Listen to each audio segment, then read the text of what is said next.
மதுரை வானொலி நிலையம். திருமுறை மலர்கள் 11ஆம் திருமுறை எமது வானொலி களஞ்சிய தொடர்.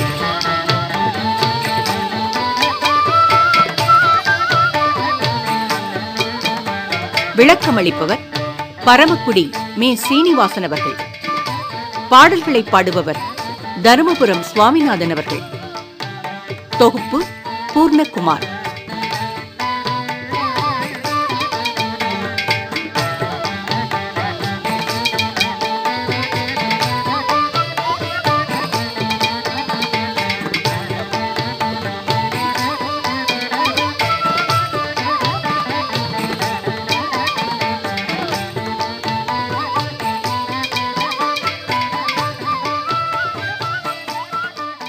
ஏழாம் பகுதி.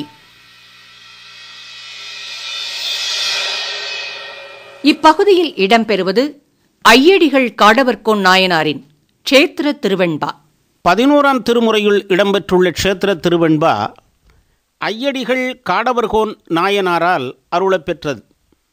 ஐயடிகள் காடவர்கோன் நாயனார் 63 தனி அடியார்களுள் ஒருவர். இவர் காடவர் என்னும் பல்லவர் அரசர் வழி மரபினர்.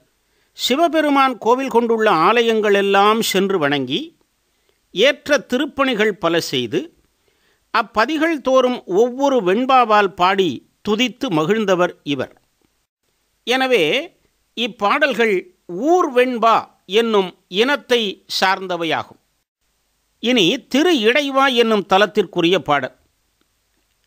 திரு இடைவாய் என்பது சோழ நாட்டின் தென்கரை தலம்.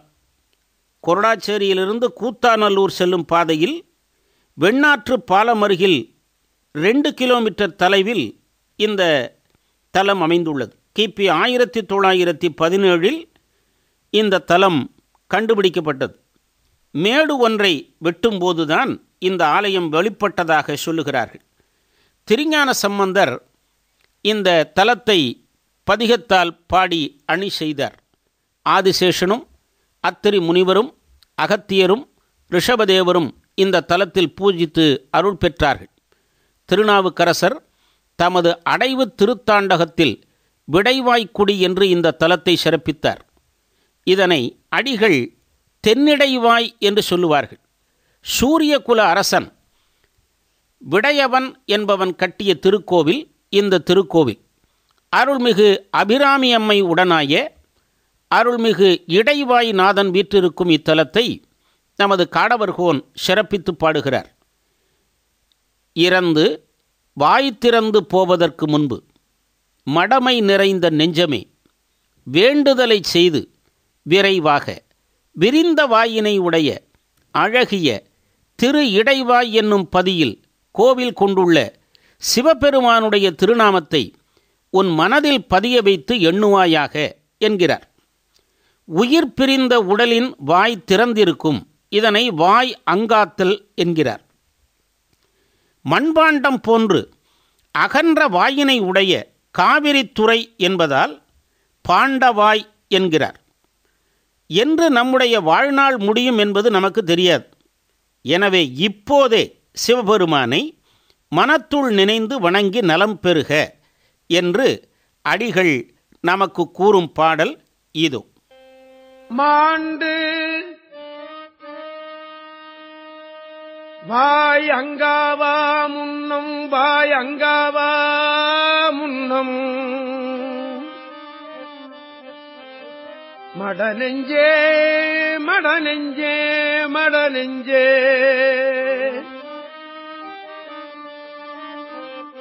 மாண்டு வாய் அங்காவா முன்னம் மடநெஞ்சே வேண்டுவாயாகி வேண்டுவாயாகி விரைந்து ஒல்லை பாண்டவாய் தெல் இடைவாய் மேய தெல் இடைவாய் மேய சிவனார் திருநாமம் சிவனார் திருநாமம் நின் இடைவாய் வைத்து நினை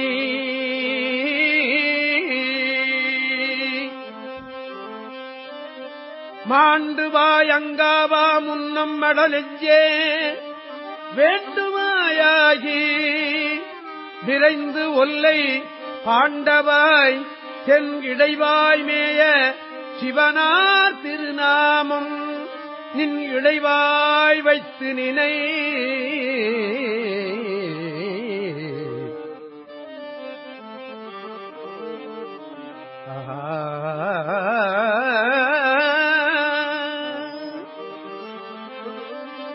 நின் இடைவாய் வைத்து நினை, நில் இடைவாய் வைத்து நினை.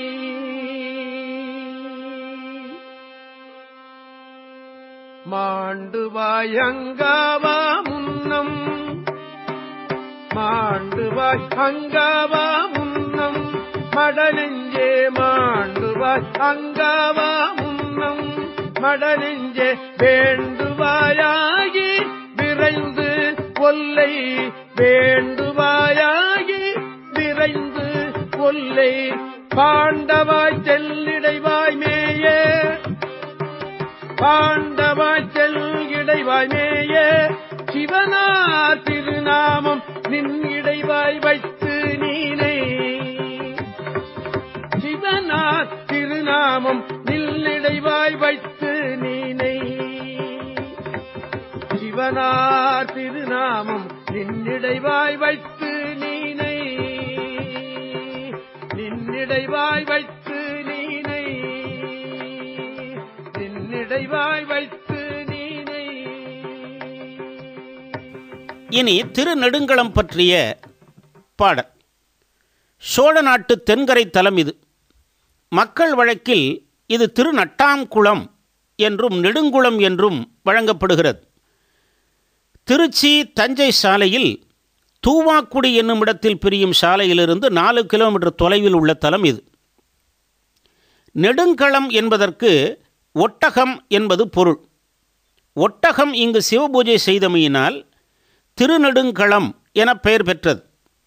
வங்கிய சோழ மன்னனின் தவத்தைக் கண்டு பேர் அழகனாக சிவபெருமான் அவனுக்கு காட்சி கொடுத்தமையினால் இங்கு இறைவனுக்கு நித்திய சுந்தரேஸ்வரர் என பெயர் பெற்றார். அம்மை ஒப்பிலா நாயகி. அப்படிப்பட்ட இந்த தலத்தை நமது காடவர்கோன் இவ்வாறு போற்றுகிறார். மட நெஞ்சமே தொட்டு பார்த்தும் தடவி பார்த்தும் துடிப்பொன்றும் இல்லாமையால் வறிய பிணமென்று பேரிட்டு பாடையில் வைத்து கட்டி எடுங்கள் அத்தா என்னாமுன் திருநெடுங்களத்தில் எழுந்தருளியுள்ள இறைவனின் திருப்பாதங்களை நினைத்திடுக என்கிறார்.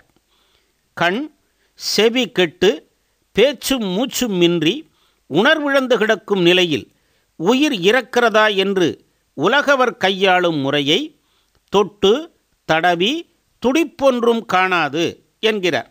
உயிர் இருந்தவரை சூட்டியிருந்த பெயரை மாற்றி பிணம் என்றதோர் பொதுப்பெயர் சூட்டுவதை பெட்ட பிணமொன்று பேரிட்டு என்ற தொடரால் குறிப்பிட்டார். பேரினை நீக்கி பிணம் என்று பேரிட்டு என்பார் திருமந்திரத்தில் திருமூலரும். ரயிலிலோ பேருந்திலோ நாம் பயணம் செய்ய ஏறும் பொழுதே இறங்கும் இடத்தை சொல்லி பயணச்சீட்டை வாங்குகிறோம். அதுபோல நாம் பிறக்கும் போதே இறப்பும் நம் முதுகில் எழுதப்பட்டுள்ளது என்பதை உணர்ந்து பரம்பொருளை இடைவிடாது வணங்கி நலம் பெற வேண்டும் என்பதை கூறுகின்ற பாடல் இது.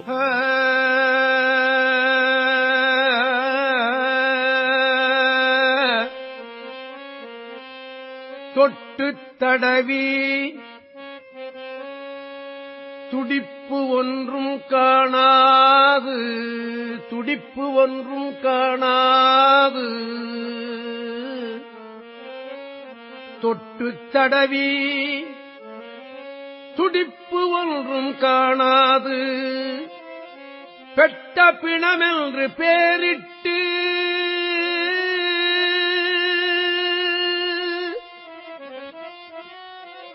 பெட்ட பிணமென்று பேரிட்டு கட்டி எடுங்கள் அத்தா என்னாமுன்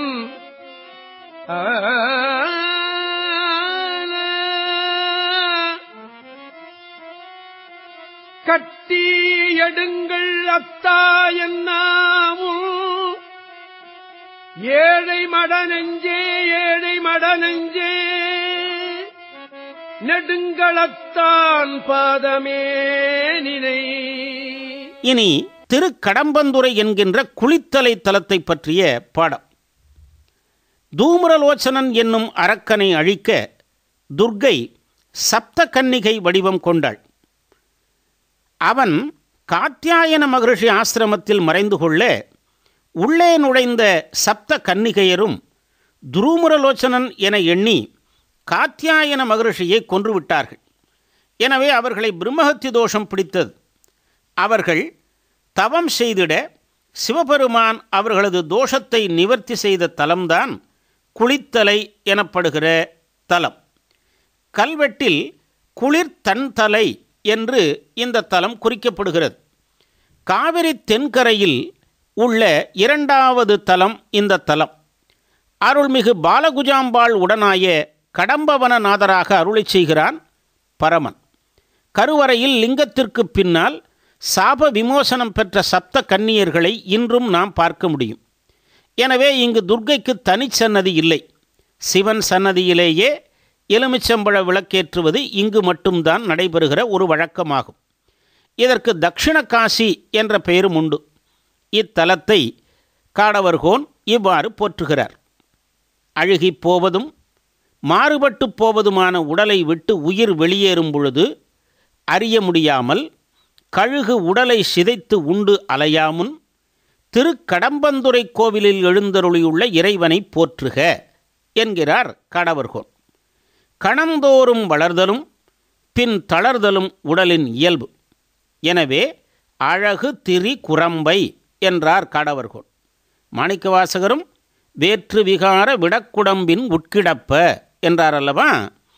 ஓட்டை குடத்தினின்றும் நீர் ஒழுகி காண முடியாது வழிந்து விடுவது போல ஓட்டை மாடமாகிய உடலினின்றும் காண முடியாதவாறு ஆவி நீங்கிவிடும். இதனை ஆவி ஒழுகும் பொழுது என்றார். எனவே வாழ்நாள் வேகமாக கழிந்து விடுவதன் முன்னே வணங்கத்தக்க சிவபெருமானை வணங்கிவிட வேண்டும் என்று அடிகள் வலியுறுத்தி கூறும் பாடல் இது. அழுகும் திரிகுரம்பை அழுகும் திரிகுரம்பை ஆங்கது விட்டு ஆவி ஒழுகும் பொழுது அறிய ஒண்ணா ஆவி ஒழுகும் பொழுது அறிய ஒண்ணா அறிய ஒண்ணா.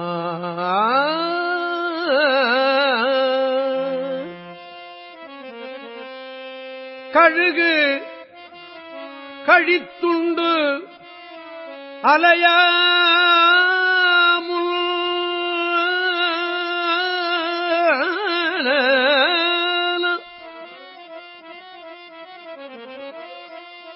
அழுகும் திரிகுரம்பை ஆங்கது விட்டு ஆவி ஒழுகும் பொழுது அறிய ஒண்ணா அறிய ஒண்ணா.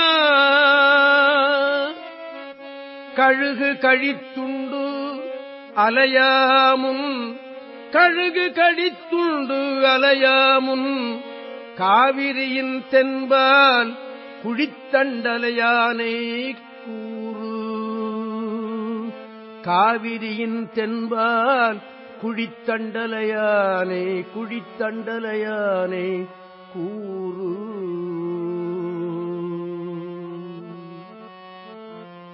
அழுகும் திரிகுரம்பை ஆங்கது விட்டு அழுகும் திரிகுரம்பை ஆங்கது விட்டு ஆவி ஒழுகும் பொழுது அறிய ஒண்ணா ஆவி ஒழுகும் பொழுது அறிய ஒண்ணா. கழுகு கழித்துண்டு அலையாமும் காவிரியின் தென்பால். இனி பொதுவாக கூறிய ஒரு பாடல்.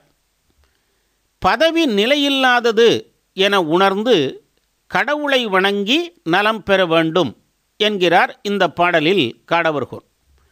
உலகம் முழுவதையும் வெண்குடை கீழ் இருந்து ஆண்ட முடிசூடிய மன்னர் பெரிய அரச செல்வத்தை நுகர்ந்திருப்பதை பார்க்கிலும் மணமிகுந்த கொன்றை மாலை அணிந்த ஒளிவடிவாகிய சிவபெருமானுக்கு பணி செய்து ஐயம் ஏற்று உண்டல் 3 மடங்கு சிறந்தது என்கிறார் ஐயடிகள் காடவர்கோன்.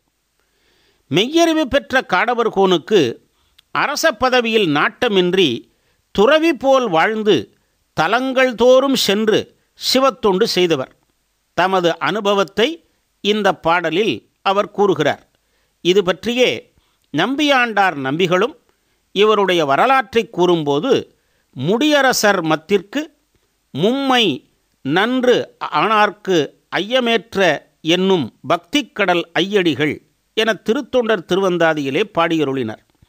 இந்த வெண்பாக்கள் உலக நிலைபேரின்மையையே குறித்து பாசநீக்கத்தன்மை காட்டுதலால் அற்றது பற்றனில் உற்றது வீடு என்றபடி இப்பாடல்களை முக்தி பதமொரார் வெண்பா என்று அருளிச் செய்தார் நம்பியாண்டார் நம்பிகள். அரச செல்வம் பற்று விளைத்து பிறவிக்கு ஏதுவாக அமையும். சோதிக்கு தொண்டுபட்டு ஓடேந்தி உண்பது வீடு பேற்றுக்கு ஏதுவாகும். எனவே அரச பதவியை விட இது மும்மைக்கு உருகின்ற தொண்டு என்பதை கூறுகின்ற காடவர்கோன் பாடல் இது. படி முழுதும் வெண்குடைக்கு பாரெல்லாம் ஆண்ட, படி முழுதும் வெண்குடைக்கு பாரெல்லாம் ஆண்ட முடியரசர் செல்வத்து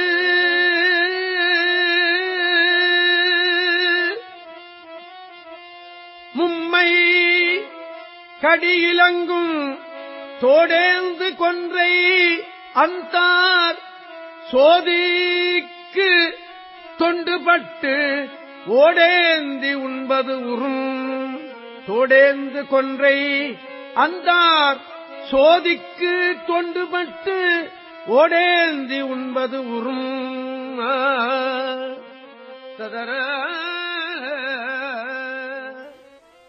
இனி திரு ஆனைக்கா தலத்தை பற்றிய ஒரு பாடலை பார்ப்போம். சோழ நாட்டு வடகரையில் உள்ள 6வது தலம் திரு ஆனைக்கா. திருச்சிக்கு அருகில் உள்ள தலம். பஞ்சபூத தலங்களில் நீர்த்தலமாக, அதாவது அப்புத்தலமாக விளங்குகிறது. வெண்ணாவல் மரத்தடியில் சுவாமி எழுந்தருளியிருப்பதால் இந்த தலம் ஜம்புகேஸ்வரம் என்று வழங்கப்படும். ஜம்பு முனிவரே வெண்ணாவல் மரமாக வந்து பிறந்தார் என்பது வரலாறு. வெள்ளையானையும் சிலந்தியும் வழிபட்ட தலம். முற்பிறவியில் சிலந்தியாக இருந்து வழிபட்டு பின்பு கோச்சங்கச்சோழனாக பிறந்து சிவபெருமானுக்கு யானை புகாத வண்ணம் மாடக்கோயில்களை கட்டியதாக வரலாறு பார்க்கிறோம். பிரம்மன், சிலந்தி, யானை, அஷ்டவசுக்கள், அம்பிகை, பராசரர், கோச்சங்கச்சோழன் முதலியோர் வழிபட்ட சிறப்பினை உடைய தலம் திரு ஆனைக்கா. இந்த தலத்தை போற்றி பாடுகிறார் ஐயடிகள் காடவர்கோன். சுற்றி கூடியிருந்த சுற்றத்தார் குணங்களையெல்லாம் பாராட்டவும், நழுவிக் கிடந்த உறுப்புகளெல்லாம் தழுவி சேர்த்து கொண்டிருந்து என்னுடைய ஆனையைப் போன்ற இவனுக்கு இவ்வாறு இறந்து போனது கூடாது என்னாமுன் திரு ஆனைக்காவை நீ சென்று அடைவாயாக என்கிறார் காடவர்கோன். ஒருவரது மரண நிலையின் போது சுற்றத்தார் சுற்றிலும் கூடி பரிதவத்தலை கூழியிருந்த சுற்ற குணங்கள் பாராட்ட என்றார். மரணத்தின் பின் நிலை குலைந்து கிடக்கும் அங்கங்களை வழியிருந்த அங்கங்கள் என்றார். இறந்தவன் உயிருடன் இருந்தபோது தோற்றத்தாலும் நடையாலும் ஆனையைப் போன்ற ஆண்மை உடையவன் என்பதால் என் ஆனைக்கு ஆவாது என்றார். இவ்வாறு இறப்பு வருவதற்கு முன் ஆனைக்கா அண்ணலை போற்றுமாறு கூறும் ஐயடிகள் பாடல் இது. குழியிருந்த சுற்றம் குணங்கள் பாராட்ட, குழியிருந்த சுற்றம் குணங்கள் பாராட்ட, குணங்கள் பாராட்ட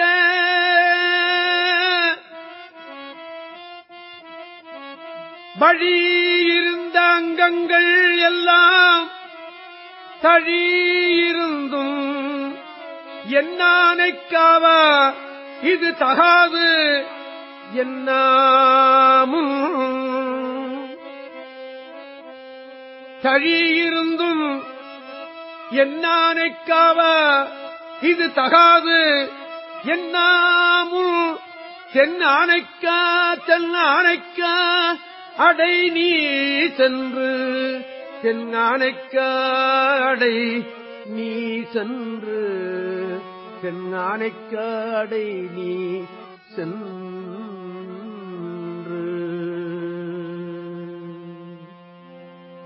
குழியிருந்த சுற்றம் குணங்கள் பாராட்ட குழியிருந்த சுற்றம் குணங்கள் பாராட்ட வழியிருந்த அங்கங்கள் எல்லாம் தழியிருந்தும் என்னானைக்காவ இது தகாது என்னாமும் தழியிருந்தும் என்னானைக்காவ இது தகாது என்னாமும் தென்னானைக்கா அடை நீ சென்று தென்னானைக்கா அடை நீ சென்று நீ சென்று.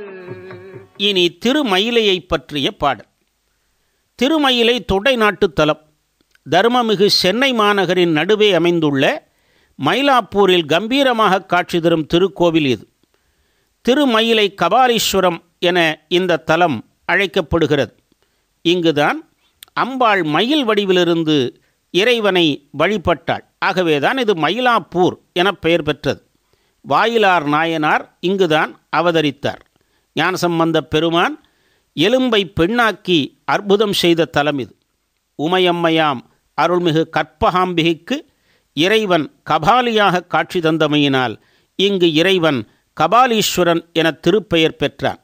உமையம்மை, முருகப்பெருமான், ராமன், வாலி, சுக்ரீவன், வேதங்கள், முனிவர்கள், வாயிலார் நாயனார், ஏலேல சிங்கன் முதலியோர் இங்கு இறைவனை பூஜித்து பேறு பெற்றார்கள்.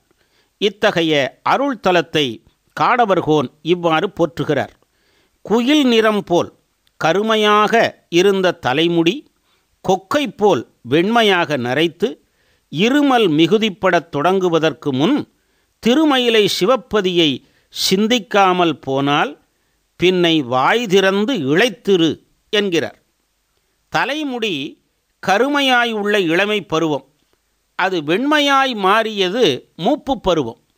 இந்த இரண்டு பருவமும் என்று கூறுவதற்கு குயில் ஒத்து கொக்கு ஒத்து என்று ஓமை கூறுகிறார். மூப்பின் விளைவுகளுள் இருமல் ஒன்று. எனவே இருமல் பயில புகுதல் என்றார். எனவே இவை நேராமுன் திருமயிலை நாதனை வணங்கி அருள் பெற வேண்டுமென்று காடவர்கோன் வழிகாட்டும் பாடல் இது.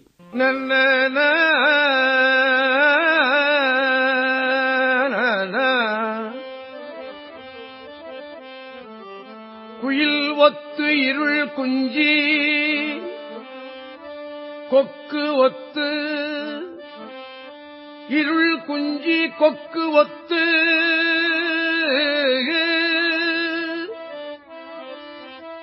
இருமல் பயிலப்புகா முன்னம் குயில் ஒத்து இருள் குஞ்சி கொக்கு ஒத்து இருமல் பயிலப்புகா முன்னம் நெஞ்சே நெஞ்சே மயிலை திருப்புன்னயங்கானல் சிந்தியாகில் நெஞ்சே மயிலை திருப்புன்னயங்கானல் சிந்தியாகில் சிந்தியாகில் இருப்பின்னை. இனி வட இந்திய தலமாக இருக்கிற உஞ்சை மாகாளத்தை பற்றிய ஒரு அற்புதமான பாடலை பார்ப்போமே. இந்த தலம் மத்திய பிரதேசத்தில் உள்ளது. திருமுறைகளிலே இது உஞ்சேனை மாகாளம் என குறிப்பிடப்படுகிற தலம். விக்கிரமாதித்தினுடைய தலைநகரம். மகாகாளி இங்கு சிவலிங்க பிரதிஷ்டை செய்து பெருவாழ்வு பெற்றாள்.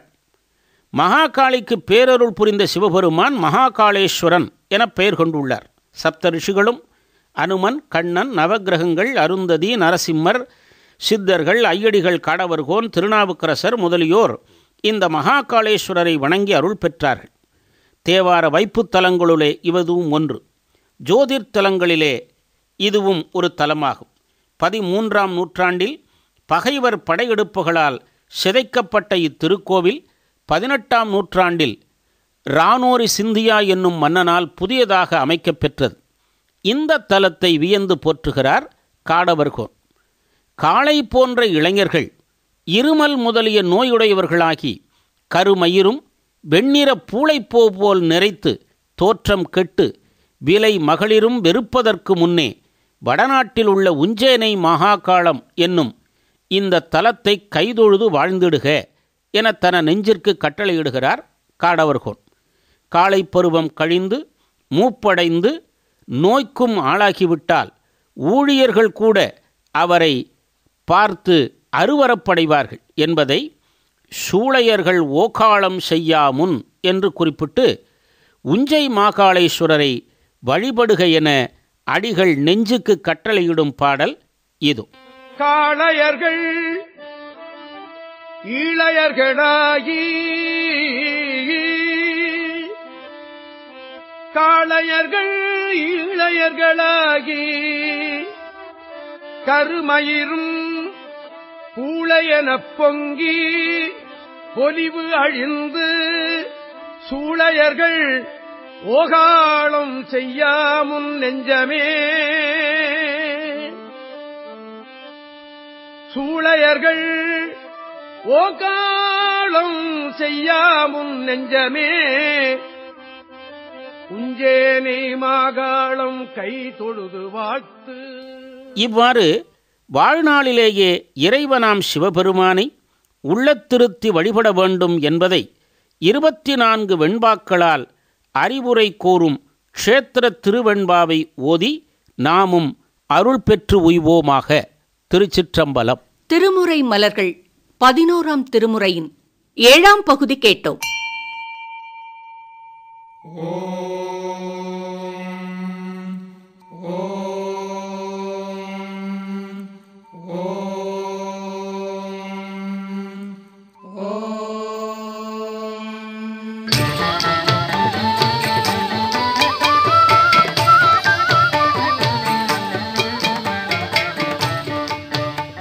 இப்பகுதியில் இதுவரை இடம்பெற்றது ஐயடிகள் காடவர்கோன் நாயனாரின் க்ஷேத்திர திருவெண்பா.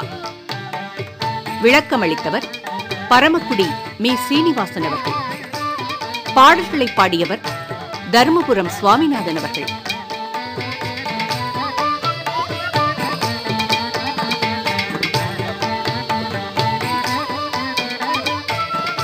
தொகுப்பு பூர்ணகுமார்.